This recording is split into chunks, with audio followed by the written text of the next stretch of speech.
Seguimos hablando del Barça. Recuerden que a nivel deportivo el Barça tiene un compromiso hoy muy importante en el campo del Getafe, a partir de las 9 de la noche. Hablan en los últimos días, en las últimas horas, sobre la renovación de Araujo. Y la renovación de Araujo, en un principio se marchaba a la Juventus, ahora la renovación, uno piensa, a lo mejor el jugador quería quedarse en el Barcelona y te dicen que se quiere marchar a la Juventus, salen otros nombres, otros clubes, para que el Barcelona le renueve por mucho más dinero, evidentemente. Eso lo piensa todo el mundo. Pero la renovación de Araujo condiciona el futuro inmediato del Barça. Esto dicen distintos medios de comunicación. Porque si renueva, podrían salir Christensen, que por cierto ya tiene la alta médica, y Eric García. Vamos a ver lo que pasa. Ya saben que yo no soy muy amigo de dar nombres de jugadores, posibles fichajes, están hablando de alguna incorporación. No doy ningún nombre porque en el Barcelona, en los últimos años, aunque mucha gente no lo quiera reconocer porque trabajan en medios de comunicación, pero distintos medios de comunicación han hecho el ridículo constantemente dando miles, es una exageración, pero un montón de nombres que ninguno ha venido al Barcelona. Ninguno.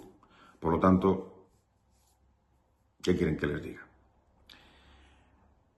Yo, sinceramente, me hubiera retirado de la profesión. Algunos han hecho el ridículo por activa y por pasiva. Han dado nombres que eran imposibles o que son imposibles de que puedan venir por las circunstancias económicas de Barcelona, pero han insistido hasta el final. J. Jordi, aunque no es periodista, pero en el programa El Chiringuito se puso la medalla de que Haaland vendría al Barcelona. Y Haaland, que ha renovado, dicen, por el Manchester City hasta 2034, yo les dije ayer que Haaland termina en el Real Madrid y que el contrato renovado, o la renovación del contrato de Haaland, es una estrategia. Independientemente de lo que ocurra, bueno, independientemente no, todo va unido a lo que pase si hay sanción o no al City en los próximos meses. Esto todavía queda, del tema Haaland queda todavía mucho recorrido. Y sigo pensando, porque mis fuentes así me lo indican, que Haaland salir de la Premier es para ir al Real Madrid. Y hay cláusulas en el nuevo contrato que pueden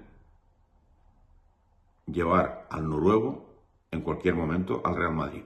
Yo lo tengo claro en mi información, en la información que les doy, en las noticias que yo les puedo aportar. Otros hablan sin saber, sin rigor. El J. Jordi dijo el otro día en el Chiringuito, bueno, tengo la información, que tal, que me han dicho que el Barcelona tal va a apostar por Haaland, no sé qué, no sé cuánto. No tiene ni puñetera idea de lo que dice. Ni puñetera idea. Y yo les digo con respecto a la renovación que es una renovación estratégica.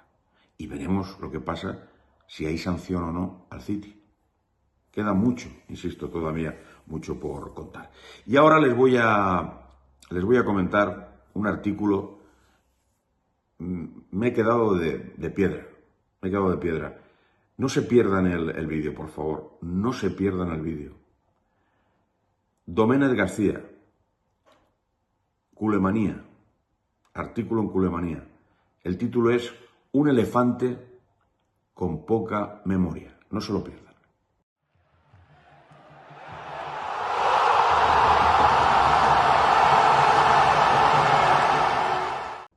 Les leo el artículo. No tiene desperdicio.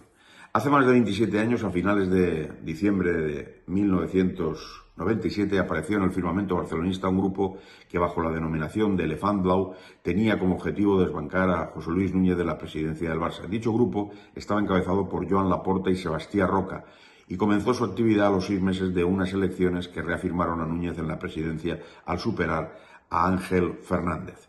El objetivo de Laporta fue el de instar un voto de censura que sería el primero en la historia del club y basó en el escrito de motivación una falta de cultura democrática al convocar las elecciones de 1996 en el mes de julio en las erráticas decisiones en el apartado deportivo y en la delicada situación económica del club que, según Laporta, había pedido un crédito bancario de 6.000 millones de pesetas. Esto que les leo, que ayer lo comentaba en el último vídeo de la tarde-noche y que subimos a Guijarro en Clave Blaugrana, esto que está contando con la experiencia que tiene, porque él estaba en esos momentos cuando ocurre todo lo que está explicando Domenech García, el señor Laporta le pone un voto de censura a Núñez. Y está en todo su derecho, estaba en todo su derecho, porque los estatutos los recogen así. Y él lo entendía como algo democrático. Y ahora resulta que, porque unos grupos de opinión o la oposición le pudieran poner una moción de censura, que todavía no le han puesto, carga contra todos y habla de no ser barcelonistas, de los que intentan poner o podrían poner ese voto de censura, y de ir en contra del Barcelona para desestabilizar al club y a la plantilla. Para que vean cómo el señor Laporta es una contradicción permanente. Sigo leyendo. Dice Domenech García, cabe apostillar aquí que hechos posteriores certificaron la inexistencia de dicho crédito. Fíjense lo que dice. Y que Laporta convocó elecciones en 2006, no en el mes de julio, sino en la tercera semana de agosto. Esto es muy fuerte, ¿eh? Cabe apostillar aquí que hechos posteriores certificaron la inexistencia de dicho crédito. Núñez no pidió 6.000 millones de pesetas y que Laporta convocó elecciones en 2006, no en el mes de julio, como hizo Núñez, sino en la tercera semana de agosto, que está todo el mundo de vacaciones, tras su primer mandato, y que en 2010 cerró su último ejercicio con pérdidas de 47,5 millones, lo que motivó que la Asamblea aprobara una acción de responsabilidad en contra suya y de su directiva, que luego consiguió ganar Laporta a nivel judicial. Pero es todo muy curioso y esto es historia pura y dura del barcelonismo, del Barcelona. Hecho curioso fue que antes de dejar la presidencia en 2010, Laporta contratara con la compañía Zurich una póliza de responsabilidad, ojo, civil, cuyo coste de 84.000 euros lo pagó el club para cubrir errores y negligencias de su gestión, tales como incumplimiento del deber, error de declaración incorrecta o engañosa o cualquier acción u omisión ilícita e incluso incumplimiento de obligaciones legales. Se curó en salud porque sabía que tenía los pies de barro. Volviendo a su carrera como elefante, elefante Blau dice, volviendo a su carrera como elefante, esto está muy bien. Es muy bueno. Domenech es muy bueno. Y no quiero ponerme a reír otra vez, pero es muy bueno. Volviendo a su carrera como elefante, Laporta montó un entramado de mentiras, falacias e insinuaciones contra Núñez que contaron con apoyo entusiasta del gobierno de convergencia, ahora Junts, del presidente Pujol, que se la tenía jurada a Núñez desde las elecciones de 1978. Los medios oficiales, TV3 y Cataluña Radio, además de otros medios, colaboraron generosamente en ese empeño de embarrar todo y presentar una situación caótica. Para que vean lo complicado que es la idiosincrasia del Fútbol Club Barcelona y todo lo que ha ocurrido, todo lo que ocurrió desde hace muchísimos años. Instalado en la mentira y con los altavoces citados, el abogado Laporta comenzó sus ataques a Núñez cuando pidió al club el listado de socios, a sabiendas de que eso era imposible por la Ley de Protección de Datos. El juzgado de primera instancia número 49 de Barcelona, ante el que interpuso demanda, dio la razón al club. Por cierto, el propio Laporta negó ese listado en 2008 a los promotores del voto de censura en su contra, que perdió, aunque no por la mayoría necesaria. Le pide a Núñez el listado de socios y él los niega.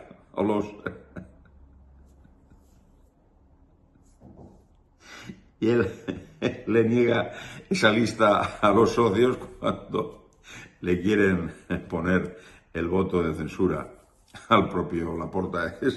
Es que es una contradicción, digamos, constante. Continúo leyendo. Enrabietado por la derrota, fue más lejos y presentó denuncia ante la Agencia de Protección de Datos por supuestas irregularidades en el censo. Tras 8 meses de investigación, dicho ente estatal no halló nada de lo que Laporta había denunciado. Y conminó al club a seguir protegiendo eficazmente los datos de sus asociados. El tercer fiasco de Laporta llegó ante el Tribunal Superior de Justicia de Cataluña, que dictaminó que el plazo de recogida de firmas para un voto de censura debía ser el mismo para recoger los avales para ser candidatos a la presidencia, es decir, 14 días. Laporta pretendía recoger firmas con más tiempo, parece ser. Fue tan contundente la resolución judicial que incluso el probostidio Laporta fue condenado a pagar las costas. No cesó en su empeño de hallar cualquier resquicio y al respecto Laporta aprovechó que los directivos del Barça habían puesto a disposición del presidente sus cargos en un gesto de confianza para reclamar ante la Secretaría de Esports de la Generalitat que aquello había sido una dimisión grupal y por tanto había que convocar elecciones. La Generalitat le negó la razón porque poner un cargo a disposición no significa necesariamente abandonar el cargo. La quinta derrota llegó cuando instó a la Generalitat a ejercer un control efectivo del club y de sus procesos electorales. La Generalitat le respondió que no había motivo alguno para semejante intervencionismo en algo que es privativo de la Junta Electoral. Pero aparte, las vejaciones e insultos que dedicó a Núñez, lo más sonado fue cuando en su intento de demostrar pérdidas en los balances del club, contrató 3 firmas auditoras para que emitieran informes catastróficos sobre las cuentas del club, pero sin haber tenido acceso a las mismas ni haberlas contrastado con las firmas auditoras. La reacción de Núñez fue denunciar el montaje entre el Colegio de Censores Jurados de Cuentas y el Instituto de Contabilidad y Auditoría de Cuentas.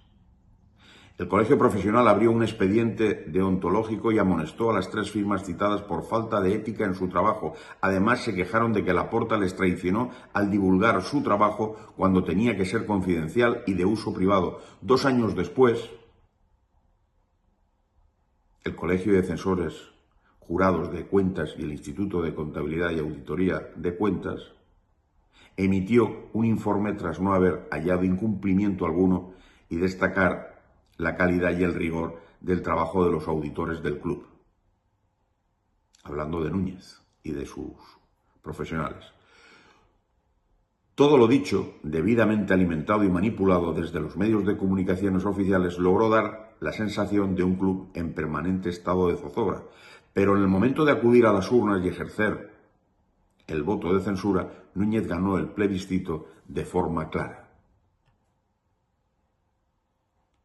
Ahora Laporta se queja de que los medios hablen de sus errores, algo cierto y demostrado, cuando él en su momento fabricó falsedades, como demostraron los tribunales en los 6 casos citados. Pero él, eso sí, se cree un gran barcelonista. Domènech García es una enciclopedia. Domènech García es una auténtica enciclopedia. Sabe datos que cualquier barcelonista ahora mismo, puede ser que alguna excepción exista, ¿no?